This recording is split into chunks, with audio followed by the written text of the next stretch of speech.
अस्सलाम वालेकुम जी, कैसे हैं आप सब लोग। उम्मीद करता हूँ खरीद से होंगे, ठीक ठाक होंगे। गुज़श्ता वीडियो मैंने आपको काफ़ी डिटेल में बताया था किस तरीके से आजकल लोग स्कैम कर रहे हैं आपके साथ वीज़ों का झांसा दे के कि हमारे पास वीज़े हैं, आप तुर्की जा सकते हैं, वहाँ पे आपको बहुत ज़्यादा मराहत मिलेंगी, आपको बहुत अच्छी पे मिलेगी। होटल के वीज़े हैं हमारे पास, ड्राइवर के वीज़े हैं, प्लम्बर के वीज़े हैं, टेक्सटाइल के वीज़े हैं, इस तरह के काफ़ी वो आपके साथ झूठ बोल के आपके साथ स्कैम कर रहे हैं। 50, 60, 70 हज़ार, 1 लाख, कुछ लोगों के साथ तो 2-2 लाख का स्कैम हुआ है। अच्छा, आज मैं बात करूंगा जो लोग इस्तांबुल पहुंच जाते हैं डेंगी लगा के या वीज़ा लेके यहाँ पे आते हैं। जब यहाँ पे आते हैं तो 12 घंटे मुसलसल काम करने के बाद एंड ऑफ द मंथ जब उनको पे मिलती है, उसमें से जो तुर्की में इनका खर्चा आता है उसको निकाल के, या तुर्की में जिस तरह की रिहाइश होती है उन रिहाइशों में रह के जो 22 से 25 हज़ार पे वो सेविंग करके पाकिस्तान भेजते हैं, तो ये चीज़ देख के वो काफ़ी डिप्रेशन का शिकार हो जाते हैं। अब उनके माइंड में वो चीज़ आती है कि हमने कितनी बड़ी गलती की है। हमने एक तो अगर वो डेंगू लगा के आए हैं, वो कहते हैं कि हमने अपनी जान पे खेल के यहाँ पे आए हैं, 1.5-2 लाख रुपए हमारा खर्चा हो चुका है, 2.5 लाख तक हो रहा है आजकल डेंकी में भी, क्योंकि रास्ता जो है वो बहुत ही मुश्किल है, बर्फबारी है पहाड़ों में और रास्ता जो है बहुत ज़्यादा ख़राब है। लेकिन बहरहाल उसके बावजूद लोग डेंकी के लिए आमादा हो रहे हैं, डेंगी लगा के आ रहे हैं, कुछ लोग रास्ते में फंसे हुए हैं। अब जो लोग वीज़ा लेके आते हैं इन जहल साजों के हथे फंस जाते हैं, 3-3, 4-4 लाख रुपए का वीज़ा लेके तुर्की आते हैं काम के लिए। जब यहाँ आके देखते हैं कि 22 और 25 हज़ार रुपये हम कमा रहे हैं, अगर 4 लाख में से 2 लाख की पाकिस्तान में इन्वेस्टमेंट की होती तो हम इतना पैसा कमा सकते थे, फिर उनको अपनी एक एक गलती का एहसास होना शुरू हो जाता है। अब उनकी सारी सूरत हाल को देख के जिस भी रिहाइश में रह रहे हों या यहाँ पे जितने भी पाकिस्तानी होते हैं उनके साथ वो बात करते हैं, यार इतनी कम बचत हो रही है, हमको तो ये सोच के नहीं आए थे, हमें तो ये था कि हम 60-70 हज़ार या 80 हज़ार हम सेविंग कर सकते हैं वहाँ पे। तो वो फिर उनको लालच देते हैं आप लोग यूनान चले जाएं, वहाँ पे क्योंकि यूरो है तो आप वहाँ पे यूरो में पैसे कमाओगे, आपको 30 euro, 35 euro, 40 euro per day के हिसाब से योमिया उजरत मिलेगी, तो वहाँ पे आप लोग इतने पैसे कमा सकोगे। अब एक दफ़ा फिर ये लोग अपने आप को धोखा देना शुरू करते हैं। यूनान में जो लोग होते हैं उनकी कुछ वीडियोस देखते हैं, जो मेजोरिटी होती है वो झूठ बोल रही होती है, और बाद दफ़ा ऐसा होता है कि टिकटॉक में ऐसी वीडियो होती है जो लड़के वहाँ पे काम कर रहे हैं, वो इसकी खेती बाड़ी कर रहे हैं, सारा दिन काम करने के बाद उनको 22-20 यूरो पर डे मिलती हैं। पूरे महीने में उनके 2 हफ्ते काम होता है, 2 हफ्ते काम नहीं होता, वो जो पैसे कमाते हैं वो मशहूर उनका वहीं पे खर्चा हो जाता है। ये सारी चीज़ें देखने के बावजूद भी यहाँ पे जो लोकल एजेंट होते हैं ये इनको इतने बड़े ख्वाब दिखाते हैं कि हमारा फलां बंदा वहाँ पे यूनान में गया है, आप यूनान चले जाओ, आपको पर डे के हिसाब से 25 यूरो 30 यूरो मिलेंगे स्टार्टिंग में, उसके बाद आहिस्ता आहिस्ता आप 40 यूरो पे चले जाओ। अगर आप सिलाई का काम सीखे हो तो वहाँ पे हमारे बंदे हैं आपको काम पे लगवा देंगे, या किसी दुकान में लगा देंगे, किसी बाजार में लगा देंगे, आपके लिए किसी किस्म की कोई टेंशन नहीं होगी। ये सारे सुहाने ख्वाब वो वहाँ पे इनको दिखाते हैं। जब वो लोग डेंकी के लिए मादा हो जाते हैं तो फिर उनको ये कहते हैं कि हम आपको डेंकी लगवाते हैं, हमारा जानने वाला बंदा है, हमारा जो एजेंट है उसकी डेंकी जो है वो काफ़ी अच्छी है, उसका रास्ता बहुत सेफ है, तो 2000, 2200, 1800 जहाँ पे कोई बंदा फंस जाए जाल में उनके, वो उसको फंसा लेते हैं। उनको जाल में फंसाने के बाद फिर उनको कहते हैं कि हम आपको डेंगी लगवाएंगे, तकरीबन आपको 24 घंटे के अंदर हम लोग वहाँ पे पहुँचा देंगे यूनान में। अच्छा, सबसे बड़ा ब्लंडर ये होता है, आप नहीं होते हो, आपको पता नहीं होता है कि यूनान पहुँचने में कितना टाइम लगेगा। यूनान पहुँचने में वाकई वो आपको 24 घंटे का टाइम देते हैं, यूनान आप 2 से ढाई घंटे में पहुँच जाते हो, क्योंकि इस्तांबुल से यूनान का बॉर्डर जो है तकरीबन 2 घंटे की मसाफत पे है। वहाँ से छोटी सी आपने नहर क्रॉस करनी है तो आपने आगे यूनान में इंटर हो जाने हैं, आप तो 2-3 घंटों के अंदर यूनान में इंटर हो गए। यूनान में इंटर होना असल मसला नहीं है, असल मसला जो है यूनान का जो पहला शहर है सोलोनिकी, वहाँ पहुँचना है, वो बहुत ही मुश्किल है। अब यहाँ पे एजेंट आपके साथ जो बात करते हैं वो आपको कहते हैं कि हमारी जो गेम है वो सारी टैक्सी की है, आपने सिर्फ आधा घंटे या 2 घंटे चलना है। ये बिल्कुल झूठ है, फ्रॉड है। कोई बंदा भी ऐसा इस्तांबुल में नहीं है कि जो आपको 2 से ढाई घंटे पैदल सफ़र करके उसके बाद आगे टैक्सी हो, टैक्सी से आपको उठा ले और आपको सोलोनिकी ले जाए। ये तो आप सफ़ेद झूठ समझ लें कि ऐसे कुछ भी नहीं है, ये नामुमकिन बात है। अब जिन रस्तों में आपको लेके जाते हैं हर एजेंट का एक अपना अपना रास्ता होता है, आप हर एजेंट ने अपने अपने पॉइंट है वो सिलेक्ट किए होते हैं, किसी का 92 पॉइंट है, किसी का 85 है, किसी का 82 है, किसी का 70 है, किसी का 102 है। इस तरह के मुख्तलिफ जो उनके हाईवे के रूट्स होते हैं उनको उन्होंने पॉइंट बना के रखे होते हैं। अब यहाँ से आपको एक रास्ता आता है जो आपने नहर क्रॉस करनी है, नहर क्रॉस करने के बाद आपको 2 दिन भी हो सकता है पैदल चलना पड़े, आपको 18 घंटे भी हो सकता है पैदल चलना पड़े, हाँ हो सकता है आप 6 घंटे पैदल चलें, उसके बाद वो आपको सेव कर लें किसी नाले में, किसी खाई में। 2 से 3 दिन हो सकते हैं आप उसी नाई या खाले में वहीं पर रहें।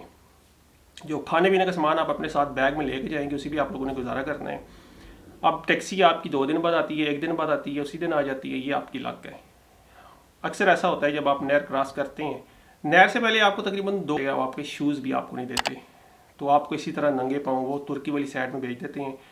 वहाँ से फिर आपको जो ज़लालत काटनी है, तकरीबन 2 से 3 से 4 किलोमीटर आपने पैदल खेतों से होते हुए निकलने आगे रोड पे आना है, रोड पे पहुंच के टैक्सी लेनी है, टर्मिनल पे आना है, टर्मिनल पे आके बस का टिकट मुश्किल लेके आपने वापस इस्तांबुल आ जाना है। अब जो लोग यूनान वाली साइड पे हैं, जो सेफ हैं, टैक्सी का वेट कर रहे हैं, वहाँ पे वो 2 दिन रहें, 3 दिन रहें, 4 दिन रहें, उनसे ज़्यादा है। मैक्सिमम गेम जितनी भी जा रही हैं वो सारी पकड़ी जा रही हैं, बड़ी ही बुरी तरीके से जलील होकर वहाँ वापस आ रही है, लेकिन इसके बावजूद लोग डंकी लगा रहे हैं। एक और रास्ता है जिसको कहते हैं मुगाल वाला रास्ता। ये रास्ता बहुत ज़्यादा दुश्वार गुजार है। इस रास्ते में भी लोग आपको कहते हैं कि हम आपकी पक्की गेम कराएंगे, इंशाल्लाह 90% आपका चांस है आप पहुंच जाओगे। ये आपसे 2200, 2000, 1800, 1900 यूरो ले लेंगे, लेकिन हकीकत में इस गेम का जो रेट है वो है 8 से 900 या 700 यूरो। क्योंकि आपको पता नहीं होता है, आप समझते हो कि यही रास्ता होगा। इस रास्ते में आप योमी उजरत आपको मिलेगी 20 यूरो, 22 यूरो या 23 यूरो। अब ये ऐसा है कि आपको मुसलसल एक माह काम भी नहीं होगा। आपको पूरे माह में 2 हफ्ते हो सकते हैं काम हो, 3 हफ्ते काम हो। जब आपने 2 हफ्ते 3 हफ्ते काम करना है, वो जो आपको पर डे के हिसाब से मिलेगा, उसमें से ठेकेदार आपके पैसे काट लेगा। जी आप मेरी रिहाइश में रह रहे हो, आपको मैंने खाना दिया है, वो भी पैसे काट के आपके हो सकते हैं हाथ में वो 10 यूरो या 12 यूरो या 15 यूरो पर डे के हिसाब से दे आपको। बहुत सारे ऐसे केस हैं कि ठेकेदार इन मज़दूरों के पैसे खा के भाग गया। क्योंकि जो ठेकेदार है पाकिस्तानी वहाँ पे, वो वहाँ पे काफ़ी पुराने 10-10, 12-12 साल हो चुके हैं, उनके पास पेपर है, उनको ज़ुबान आती है। आप लोग नए होते हो, आपको पता नहीं होता ये ठेकेदार रहता कहाँ पे, ये कौन है, तो आप उसका पीछा कर नहीं सकते। ऐसे बेशुमार केसेस हैं जिनमें लड़कों ने काम किया, उनके 3-3, 4-4, 5-500 बाद लड़कों के 1,000 यूरो हुआ, लेकिन ठेकेदार वहाँ से भाग के दूसरे शहर में चला गया। अब वो लड़के वहाँ पे हैं, उनको पता नहीं है कि वो ठेकेदार कहाँ पे हैं, तो वो बेचारे फिर अपना पैसा छोड़ के या तो वो डेंगी लगा के आगे चले गए हैं, वो डिपोर्ट हो चुके हैं पाकिस्तान। अब वहाँ पे 12 घंटे काम करने के बाद जो आपको 22 यूरो, 20 यूरो मिलते हैं, उसमें से आप अपना खर्चा निकालेंगे। मोस्टली ऐसा होता है कि महीने में आपके 2 हफ्ते काम होता है या 3 हफ्ते काम होता है। सर्दियों में तो तकरीबन काम ना होने के बराबर है, 1-2 माह लगते हैं। आपकी जैतून का सीज़न होता है वहाँ पे, उसका काम करते हैं। उसके बाद आपने सारा माह घर में बैठे रहना है। जो खर्चा होगा आपका वो आपकी जेब से जाएगा। फिर आप ज़्यादा परेशान होते हो, आप पाकिस्तान से पैसे नहीं मंगवा सकते, फिर आपको मजबूरन कुछ ना कुछ करना पड़ेगा। हो सकता है आपको वहाँ पे कचरा भी उठाना पड़े, लेकिन आप लोग उठाओगे क्योंकि आपको अपना खर्चा निकालना है। तो इतनी ज़्यादा जलालत वाली ज़िंदगी जीने से बेहतर नहीं है जितना पैसा आप इन्वेस्ट करके आप पाकिस्तान से तुर्की और तुर्की से यूनान जाने तक का जो आपका पैसा सर्फ होगा वो 6-7 लाख रुपया होगा। अब कोई भी ऐसा सेंसिबल बंदा जिसका दिमाग हो, वो काम कर रहा हो और उस अपने दिमाग से सोच के इस बारे में सोच के फैसला करे कि यार अगर मैंने 6-7 लाख रुपए लगा के यूनान में जाके जलील होना है, वहाँ पे मैंने एक दिहाड़ीदार मजदूर की तरह किसी की खेत में काम करना है, तो ये बेहतर नहीं है मैं 3 लाख रुपए इन्वेस्ट करके पाकिस्तान में अपना कोई बिज़नेस शुरू करूँ, तो मैं वहाँ से ज़्यादा पैसा कमा सकता हूँ। मैं अपने मुल्क में होऊंगा, अपने लोगों में होऊंगा, और मेरा जो बिज़नेस होगा वो दिन ब दिन बढ़ेगा। अगर मुझे नुकसान भी होता है तो कम नुकसान होगा, हो सकता है 50,000, 60,000 का हो, मैं अपने आप को रिकवर कर लूँ। लेकिन हम लोग लालच करते हैं, हम दूसरों को देखते हैं, फलां बंदा 15 साल से वहाँ पे है, उसने घर में कोठी बना ली है। भाई जो 15 साल से वहाँ पे है वो जिस दौर में गया था, जिस वक्त गया था, उस वक्त हालात और थे, मामलात और थे। अभी हालात टोटल चेंज हो चुके हैं, अब हालात टोटल चेंज है। अब अगर ग्रीस में आप जाते हैं तो वहाँ की जो गवर्नमेंट है वो पहले ही बहुत ज़्यादा नफरत करती है जितने भी गैर मुल्की वहाँ पे आबाद हैं, क्योंकि उनके जो अपने शहरी हैं उनके लिए मसाइल खड़े हुए हैं, वो बेरोज़गार हो रहे हैं। तो इसलिए मेरी आप सब लोगों से गुजारिश है कि दूसरे को देख के ये डिसीजन ना लें कि दूसरा बंदा वहाँ पे है, उसके पेपर बन चुके हैं, उसने 20-25 साल वहाँ पे लगाए हैं। 20-25 साल या 15 साल या 10 साल पहले के हालात और थे, अब जो हालात हैं वो टोटली और हैं। इन दिनों तो एक तो कोरोना वायरस है, कोरोना वायरस के अलावा भी पूरी दुनिया में एक अजीब सा माहौल बना हुआ है। बेरोज़गारी हर मुल्क में तकरीबन है, कोई बंदा ये नहीं चाहता कि वो बेरोज़गार हो।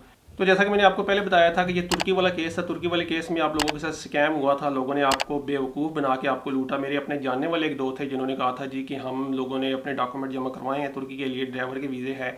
मैंने उनको मना किया है कि सब झूठ है, कोई ऐसी चीज़ नहीं है, ये सब फ्रॉड है। उन्होंने कहा नहीं यार आप वहाँ पे हो तो शायद आप झूठ बोल रहे हो, हमने अपनी तरफ से आजमाना है।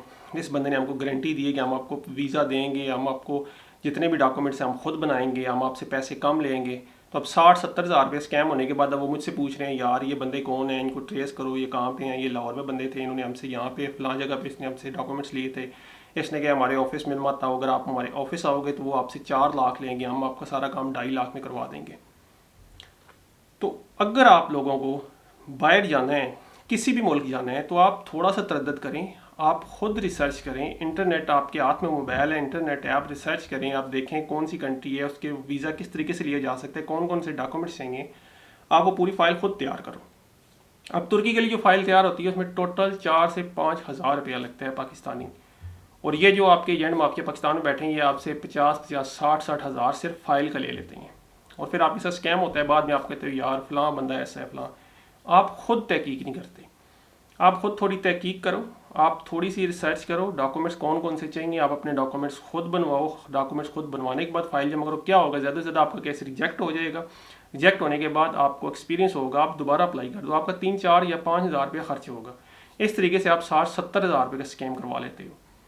अब 60-70 हज़ार रुपया आपका जेब से जब जाएगा, आपके साथ स्कैम होगा, वो बड़ा नुकसान है। या 4-5 हज़ार रुपया जो आप अपने हाथों से खुद फाइल बनवाओगे, अगर उसका खुदा न खासा नुकसान हो गया, वो बड़ा है। आपको एक्सपीरियंस होगा, आप जान जाओगे फाइल किस तरीके से तैयार होती है, किस तरीके से सबमिट की जाती है, तो आप अपना काम खुद करें। अब यूनान की जो डेंगी के बारे में पूछ रहे थे, तुर्की से यूनान की डेंगी है, तो वो मैंने आपको पूरी डिटेल बता दी है। तुर्की में जितने भी एजेंट माफिया है ये आपसे जो डेंगी का रेट बताएंगे 2000-2200, हर बंदा अपनी अपनी डेंगी की अपनी अपनी जो रास्ता है उनकी बहुत बड़े लंबे लंबे उसके आपको सबज बाग दिखाएगा कि हमारा जो रास्ता है बहुत अच्छा है, 3 घंटों बाद टैक्सी उठा लेगी। सब झूठ है। जितनी भी डेंगी हैं तकरीबन सब एक जैसी हैं। आपको मैक्सिमम 8 से 10 घंटे 15 घंटे तक पैदल सफ़र करना है। 1 से 2 दिन आपको वहाँ पे पॉइंट में बैठना पड़ सकता है। उसके बाद गाड़ी आएगी मुगालो वाली साइड से, जो पैदल आपकी डेंकी है उसमें मैक्सिमम आप अगर गेम करना चाहते हैं तो वो 800 से 1000 के करीब है, इससे ज़्यादा की नहीं है। अगर इससे ज़्यादा कोई आपसे पैसे मांग रहा है तो वो आपको लूट रहा है। अगर कोई बंदा आपको ये कह रहा है कि मेरे पास गेम है, मैं आपको 3 घंटों में 4 घंटों में टैक्सी लग जाती है, सफ़ेद झूठ है। अव्वल तो आप लोग डेंगी लगाएं ना, हर गिज़ ना लगाएं। ये मौत का सफ़र है, कोई फ़ायदा नहीं है। यूनान जाने का कोई फ़ायदा नहीं है, वहाँ पे तुर्की से ज़्यादा बुरे हालात हैं। अगर फिर भी आप लोगों ने डेंगी लगानी ही लगानी है तो फिर मेरे भाई ये चीज़ आप अपने माइंड में बिठा लें। इन दिनों हालात काफ़ी सख्त हैं और डेंगी जितनी भी अच्छी हो जितनी बुरी हो, उसका अगर जो आपकी टैक्सी वाली डेंगी है उसमें आपका मैक्सिमम जो आपका एजेंट होगा उसमें खर्चा होगा वो तकरीबन 1700 या 1800 यूरो मैक्सिमम है, इससे ज़्यादा नहीं है। जो पक्की गेम जिसको कहते हैं, अगर आपने पैदल जो गेम है वो करनी है वो 800 से 1000 से ऊपर 1 रुपया न दें किसी को, क्योंकि आपने 12-15 दिन पैदल चलना है। अगर आपको कोई बंदा कहे मैं आपसे 100 यूरो पहले लूँगा बाकी पैसे वहाँ जाके लूँगा, तो उस बंदे की बात हर गिज़ न माने। ये बंदे ऐसे करते हैं, 10-12 बंदे इकट्ठे करके उनको कहते हैं 100 यूरो पहले दे, बाकी वहाँ पहुँच के ये गेम लेके जाते हैं। इनको पता होता है गेम पकड़ी जाएगी, ये 1300-1500 यूरो की अपनी दिहाड़ लगा लेते हैं और आप लोगों को सबको 100 का नुकसान हो जाता है। ये कहते हैं मैं आपको दोबारा लेके जाऊँगा, नेक्स्ट टाइम फिर वो आपसे 100 यूरो ले लेते हैं। तो आप खुद जो है एहतियात नहीं करते, खुद एहतियात करें। आप ये ना करें कि आ बैल मुझे मार, ये तरीका ना करें। होश के नाखन लें, डेंगी ना लगाएं। जितना पैसा इन्वेस्ट करके यहाँ पे आते हैं फिर उसको कैलकुलेट करें यहाँ पे कितना कमा सकते हैं, तो पाकिस्तान में बिजनेस करें।